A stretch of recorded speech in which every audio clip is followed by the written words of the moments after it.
इस न्यूज के प्रायोजक हैं देव जनरल स्टोर एवं पुस्तक भंडार, नया बस स्टैंड, मुंगेली। देश सहित मुंगेली जिले में इन दिनों चारों तरफ 30 त्योहारों का पर्व चल रहा है, जिसकी छटा पूरे जिले में देखते ही बनती है। हर घर हर गली दीपावली के दियों से सुसज्जित नजर आती है।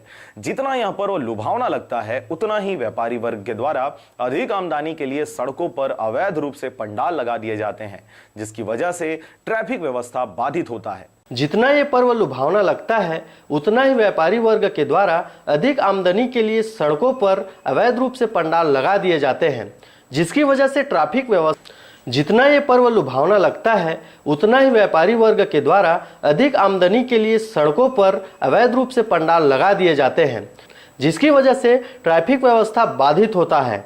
अमूमन त्योहारों में शहर की भीड़ अचानक से बढ़ जाती है और ऊपर से सड़कों पर इस तरह के पंडाल शहर के इन सकरे रास्तों को और भी सकरा बना देता है। मुंगेली जिले में इस समय दीपावली के पर्व के साथ साथ चुनावी पर्व भी चल रहा है, जिसकी वजह से शहर की भीड़ लगातार ज्यादा बनी हुई है। ट्रैफिक व्यवस्था सुदृढ़ करने के लिए प्रशासन ने अनेकों उपाय किए हैं, पर इन सब के बावजूद भी व्यापारी वर्ग के द्वारा किए गए अवैध कब्जों पर अब तक कोई भी कार्रवाई नहीं की गई है।